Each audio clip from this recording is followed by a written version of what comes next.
Speed news देख रहे हैं आप और आपके साथ हूं मैं जयंती मिश्रा। चलिए शुरू करते हैं खबरों का सुपरफास्ट बुलेटिन। गुजरात चुनाव के लिए बीजेपी ने जारी की पहली सूची। बीजेपी ने पहली सूची में 84 उम्मीदवारों की घोषणा।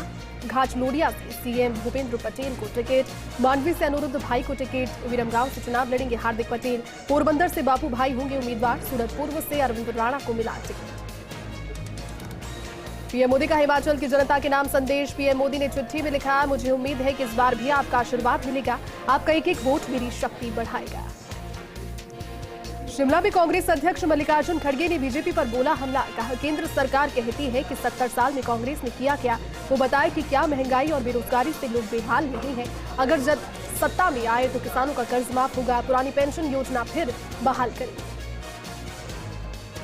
बीजेपी ने एमसीडी चुनाव के लिए वचन पत्र जारी किया। बीजेपी का पर निशाना। कहा, आपने जनता से किए वादे पूरे नहीं किए, आप नेता वसूली और उगाही में व्यस्त हैं। बीजेपी ने कहा कि सड़क पानी देना हमारी प्राथमिकता, जहां झुग्गी होगी वहां पर होगा घर।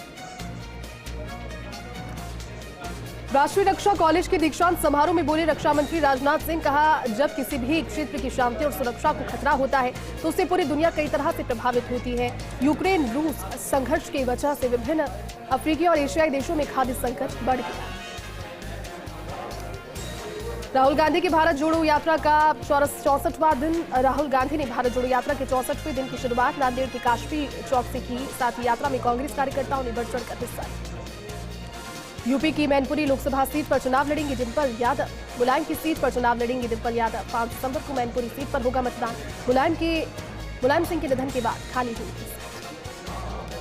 बंगाल की नदिया में सीएम ममता बनर्जी पर बीजेपी का हमला। ममता बनर्जी ने कहा, जब कोई चुनाव पास आता है तो बीजेपी सीएए एनआरसी लागू करने की बात करती है। मैं बंगाल में सीएए लागू नहीं होने दूंगी। उन्होंने कहा कि 2024 में सत्ता में बीजेपी नहीं लौटेगी। शिवसेना नेता संजय राउत का बयान। कहा, दिल्ली जाकर पीएम और गृहमंत्री से मिलूंगा, पीएम और गृहमंत्री को बताऊंगा सारी बातें। संजय राउत ने फडणवीस की कटुता कम करने के बयान का स्वागत किया। तमिलनाडु में एनआईए की 45 जगहों पर छापेमारी। कोयम्बटूर ब्लास्ट से जुड़े केस में एनआईए की छापेमारी। टेरर फंडिंग के मामले में एनआईए की छापेमारी जारी। कोयम्बटूर में 21 जगहों पर हो रही छापेमारी। नीरव मोदी को भारत लाने का रास्ता हुआ साफ। लंदन हाईकोर्ट ने कहा कि प्रत्यर्पण गलत नहीं। ब्रिटेन की एक अदालत में हीरा कारोबारी नीरव मोदी की अपील खारिज की। पीएनबी घोटाले का आरोपी है नीरव मोदी। संजय राउत की जमानत को दी गई चुनौती। ईडी ने मुंबई हाईकोर्ट में दी चुनौती। हाईकोर्ट का जमानत पर रोक से इनकार। दिल्ली शराब घोटाले में 2 बड़ी गिरफ्तारी। ईडी ने शरत रेड्डी विनय बाबू को किया गिरफ्तार। मनीष सिसोदिया से शरत रेड्डी के संबंध। शरत रेड्डी आंध्र और तेलंगाना का शराब कारोबार। सुकेश चंद्रशेखर की एक और चिट्ठी। दिल्ली के एलजी को सुकेश ने चिट्ठी भेजी। चिट्ठी में सुकेश ने दूसरी जेल में भेजने की अपील की। ठग सुकेश ने केजरीवाल और सत्येंद्र जैन का नाम लिया। लिखा, आप नेता शिकायत वापस लेने की धमकी दे रही है। लालू यादव को किडनी देंगे उनकी बेटी। आरजेडी सुप्रीमो लालू यादव को बेटी ने किडनी देने का लिया फैसला। लालू प्रसाद यादव की दूसरी बेटी है रोहिणी आचार्य। फिलहाल सिंगापुर में रहती है रोहिणी आचार्य। अभिनेत्री जैकलिन फर्नांडिस मनी लॉन्ड्रिंग मामले में दिल्ली के पटियाला हाउस कोर्ट में हुई पेश। कोर्ट ने कॉनमैन सुकेश चंद्रशेखर से जुड़े 200 करोड़ रुपए की मनी लॉन्ड्रिंग मसले पर अगली सुनवाई 24 और 25 नवंबर को तय की। मालदीव की राजधानी माले में गुरुवार विदेशी कामगारों के घर में लगी भीषण आग। हादसे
धौलपुर के निहालगंज थाना इलाके में आगरा बस स्टैंड पर महिला और उसके पति की एक मनचले की पिटाई दोनों ने की। मनचले की पिटाई का वीडियो सोशल मीडिया पर हो रहा तेजी से वायरल। जानकारी के अनुसार मनचला शराब के नशे में महिला से छेड़छाड़ कर रहा था। जैसलमेर के नाचना के राजकीय उच्च माध्यमिक विद्यालय में 66वीं जिला स्तरीय खेलकूद प्रतियोगिता का हुआ आयोजन। इस दौरान फुटबॉल, जोड़ो, बॉक्सिंग, ताइक्वांडो, कूदो के मार्शल खेल खेले गए। इस मौके पर सीबीओ पंचायत समिति विजय परिहार, विशिष्ट अतिथि विकास अधिकारी भंवरलाल जाखड़ मौजूद रहे। राजसमंद जिला मुख्यालय पर बोहरा समुदाय के लोगों ने भव्य जुलूस निकाला। दिवंगत 52वें धर्मगुरु डॉक्टर सैयदना मोहम्मद बुरहानुद्दीन का 152वां और वर्तमान 53वें धर्मगुरु डॉक्टर सैयदना मुफद्दल सैफुद्दीन के 79वें जन्म के मौके पर निकाला जुलूस। शहर के मुख्य मार्गों से निकाला गया जुलूस। लाडनू में नव पदस्थापित डिप्टी राकेश ढाका ने पदभार ग्रहण किया। लाडनू को मिला डिप्टी ऑफिस। राकेश ढाका झुंझुनू के प्रथम डिप्टी होंगे। इस मौके पर एडिशनल एसपी विमल नेहरा, डिप्टी गोबाना और जसवंतगढ़ थानाधिकारी उपस्थित थे। जैसलमेर के नाचना में जिला प्रमुख प्रताप सिंह सोलंकी ने किया ग्रामीण क्षेत्रों का दौरा। उन्होंने ग्रामीणों की समस्याओं को सुना। साथ ही जिला स्तरीय खेल प्रतियोगिता के समापन समारोह में शामिल हुए प्रताप सिंह सोलंकी। उन्होंने कहा कि खेल को खेल की भावना से खेलना चाहिए। चित्तौड़गढ़ के बेगू एडीजे कोर्ट का बड़ा फैसला। नाता विभाग के लिए अपहरण के मामले में आया फैसला। कोर्ट ने महिला सहित 4 आरोपियों को माना दोषी। आरोपियों को विभिन्न धाराओं में सुनाई 10 साल के साधारण कारावास की सजा, साथ ही 10,000 का जुर्माना। कुचामन में तहसीलदार कुलदीप चौधरी ने पुराने रोडवेज बस स्टैंड पर इंदिरा रसोई योजना का औचक निरीक्षण किया। एडीएम कमला अलारिया के निर्देशों पर किया निरीक्षण। इस दौरान कुलदीप चौधरी ने इंदिरा रसोई में व्यवस्थाओं की ली जानकारी। कोटा में पुलिस ने बड़ी कार्रवाई करते हुए शातिर ठग को किया गिरफ्तार। आरोपी ने फर्जी चेक से पेट डॉग और अन्य सामान खरीदा। पुलिस ने आरोपी को किया गिरफ्तार। फिलहाल पुलिस कर रही आरोपी से पूछताछ। रियाबजी के ग्राम जसनगर में 66वीं जिला स्तरीय वॉलीबॉल प्रतियोगिता का समापन। ग्राम मोदीकला, बवड़ला, जसवंतगढ़, गुलासर की टीमें रही प्रथम स्थान पर। मेड़ता पूर्व विधायक रामचंद्र जारोड़ा रहे मुख्य अतिथि। रामचंद्र जारोड़ा ने कहा कि लक्ष्य की भावना रखने से उद्देश्य से खेल को बढ़ावा देना चाहिए। केशवरायपाटन के सिंता गांव में महिला से लूट का प्रयास। 2 नकाबपोश बदमाशों ने घर में घुसकर महिला से किया लूट का प्रयास। महिला के विरोध के बाद भागी बदमाश। पुलिस ने मामला दर्ज कर शुरू की जांच। ज्वालापाटन कार्तिक मेले में म्यूजिकल नाइट में इंडियन आइडल फेम सवाई भाट की आवाज के साथ उन्होंने बिखेरा जादू। लोगों ने टॉर्च की रोशनी से सवाई भाट का किया स्वागत। एक से एक बेहतरीन प्रस्तुतियां उन्होंने दी। सवाई भाट के गानों पर झूमे लोग। हास्य कलाकार हिरेन त्रिवेदी भी रेंचों के साथ पहुंचे कार्यक्रम। राजसमंद जिला कलेक्टर सभागार में बैठक का आयोजन किया गया। एकीकृत मतदाता सूचियों का प्रारूप प्रकाशन के लिए हुई बैठक। पूर्व में मतदाता सूचियों के विशेष पुनरीक्षण कार्यक्रम को लेकर जागरूकता रैली निकाली गई। कलेक्टर नीलाव सक्सेना ने हरी झंडी दिखाकर रैली को किया रवाना। भरतपुर में एक बार फिर से साधु संत यात्रा पर निकले। साधु संतों की बद्री और कनकांचल पर्वत के आसपास प्रेशर बंद करने की मांग। इसी को लेकर साधु संतों और प्रशासनिक अधिकारियों की हुई बैठक। बता दें कि यात्रा बद्री से शुरू हुई यात्रा असोपा तक पहुंची। श्री राधा रानी ब्रज यात्रा जी के गांव पसोपा पहुंची। यात्रा का ग्रामीणों ने पुष्प वर्षा कर किया स्वागत। यात्रा के साथ भारी सुरक्षा बल तैनात। यात्रा में करीब 3000 श्रद्धालुओं ने की परिक्रमा। सुरक्षा के मद्देनजर यात्रा में 600 से ज्यादा सुरक्षाकर्मी तैनात। बाड़मेर में सर्द रातें शुरू होने से पहले नगर परिषद की ओर से एक सराहनीय पहल। निराश्रित लोगों के लिए ठंड से बचने के लिए और ग्रामीण क्षेत्रों में आने वाले लोगों के लिए जिला अस्पताल के सामने बने आश्रय स्थल को आधुनिक सुविधाओं से युक्त किया, जिसमें free wifi, TV, locker, geyser की सुविधा मिली। जालौर में जिला कलेक्टर निशांत जैन की अध्यक्षता में समीक्षा बैठक का आयोजन हुआ। राजस्थान संपर्क पोर्टल पर दर्ज परिवेदनाओं के निस्तारण के लिए बैठक का आयोजन। जिला कलेक्टर निशांत जैन ने मामलों के जल्द निस्तारण के आदेश दिए।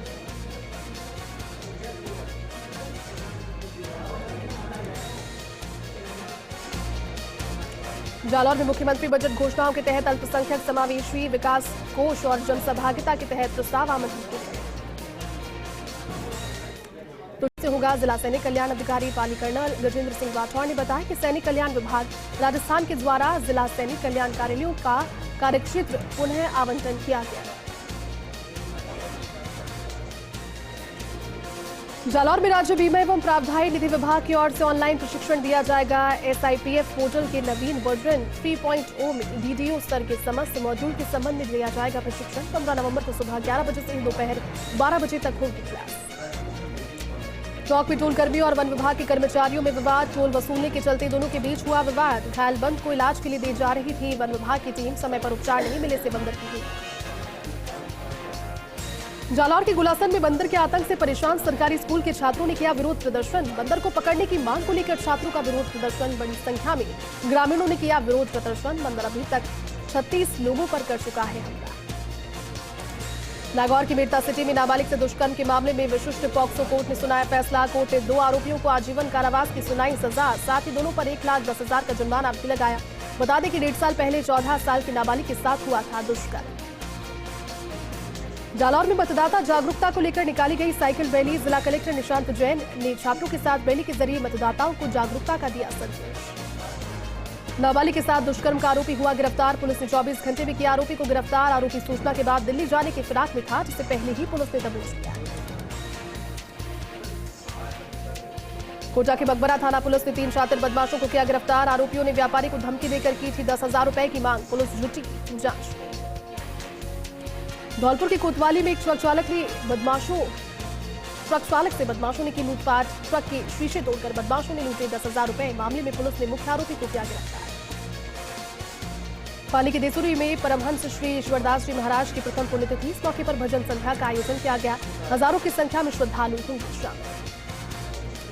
झुंझुनू के पिलानी में मृतक डॉक्टर के खाते में सेंध का मामला। आरोपी ने एटीएम में सेंध लगाकर निकाले 5,25,000 रुपए।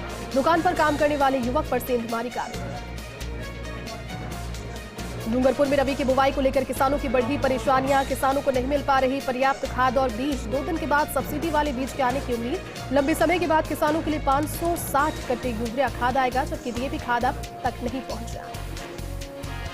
झुंझुनू की चुड़ावा में युवक ने फांसी लगाकर की खुदकुशी। कुछ महीने पहले हुई बेटे की मौत से दुखी था युवक। पुलिस ने शव का पोस्टमार्टम करवाकर परिजनों को सौंपा। फिलहाल पुलिस जुटी मामले की तहकीकात। केशवरायपाटन के कापरेन में दंपति से लूट के मामले में पुलिस की कार्रवाई। पुलिस ने करीब 6 आरोपियों को किया गिरफ्तार। पुलिस जल्द करेगी मामले का खुलासा। फिलहाल पुलिस आरोपियों से कर रही पूछताछ। झालावाड़ की रोटावेटर की चपेट में आने की वजह से किसान की मौत। ट्रैक्टर की रोटावेटर फंसी मिट्टी निकालने के दौरान हुआ हादसा। पुलिस ने शव का पोस्टमार्टम करवाकर परिजनों को सौंपा। प्रतापगढ़ में 4 दिवसीय 6 रिपातिल पैदल यात्रा संघ कार्यापीठ से रवाना हुई। सौरान संघपतियों ने संघ को हरी झंडी दिखाकर रवाना किया। इसमें 6 रिपातिल यात्रा संघ में शामिल धर्मावलंबियों को 6 नियमों का पालन करना होगा। सिरोही के रेवदर में 66वीं जिला स्तरीय खो-खो कबड्डी खेलकूद प्रतियोगिता का आयोजन किया गया। सौरान प्रतियोगिता में 46 टीमों के कुल 500 खिलाड़ियों ने लिया हिस्सा। झुंझुनू में वन रक्षक सीधी भर्ती परीक्षा 12 और 13 नवंबर को होगी आयोजित। राजस्थान कर्मचारी चयन बोर्ड की ओर से आयोजित की जाएगी परीक्षा। 36 केंद्रों पर 4 पारियों में 38,260 परीक्षार्थी होंगे शामिल। एडीएम हेमेंद्र नागर ने अधिकारियों की बैठक लेते हुए तैयारियों की समीक्षा की। डीडवाना में सड़क मरम्मत के नाम पर लीपापोती। जगह जगह सड़कों को तोड़कर बिछाई जा रही सीवरेज लाइन। समूची सड़क हुई क्षतिग्रस्त। सड़क से निकले कंकर। सड़क के क्षतिग्रस्त होने से वाहन चालक परेशान। सीवरेज कंपनी निर्माण कंपनी की वजह से की जा रही थी सड़क की मरम्मत। धौलपुर जिले के कोतवाली थाना इलाके में कंटेनर की चपेट में आया राहगीर की मौके पर ही दर्दनाक मौत। कंटेनर को जब्त करने कर मामले की जांच में जुटी पुलिस। सिरोही के माउंट आबू में उपखंड स्तरीय जन सुनवाई। जिला कलेक्टर डॉक्टर भंवरलाल की अध्यक्षता में हुई जन सुनवाई। पुलिस अधीक्षक ममता गुप्ता समेत जिले के सभी विभागों के अधिकारी रहे मौजूद। जिला प्रभारी सचिव कुंजलाल मीणा का कोटा दौरा। सचिव मीणा ने लाडपुरा पंचायत समिति में ब्लॉक स्तरीय अधिकारियों के लिए बैठक के दौरान विकास के विभिन्न कार्यों की समीक्षा के साथ फ्लैगशिप योजनाओं का रिव्यू भी किया। लाडू तेरापंथ धर्म संघ के अनुशासता आचार्य महाश्रमण के शुभ आगमन को लेकर तैयारियां जोरों पर। 11 से 13 नवंबर तक 3 दिन का रहेगा प्रवास। किसान समारोह की सुधर्मा सभा में आयोजित दीक्षांत समारोह में राज्यपाल कलराज मिश्र होंगे मुख्य अतिथि। प्रतापगढ़ के करमदिया राजकुमार भैरव मंदिर पर शिव महापुराण कथा का शुभारंभ। काल भैरव अष्टमी के मौके पर राजराजेश्वरी मंदिर से भव्य कलश यात्रा निकाली गई। शिव महापुराण कथा आगामी 16 नवंबर तक चलेगी, जिसमें विद्वान पंडित रामेश्वर शर्मा के द्वारा कथा वाचन किया जाएगा। धौलपुर के जंजोली गांव के पास टेम्पो ने ट्रैक्टर को मारी टक्कर। हादसे में टेम्पो सवार 3 लोगों को गंभीर रूप से चोट आई है। घायलों को अस्पताल में किया गया एडमिट। पुलिस ने मामला दर्ज कर शुरू की जांच। रुक रहे छोटे से ब्रेक के लिए, जल्द लौटेंगे। आप देखते रहिए फर्स्ट इंडिया न्यूज।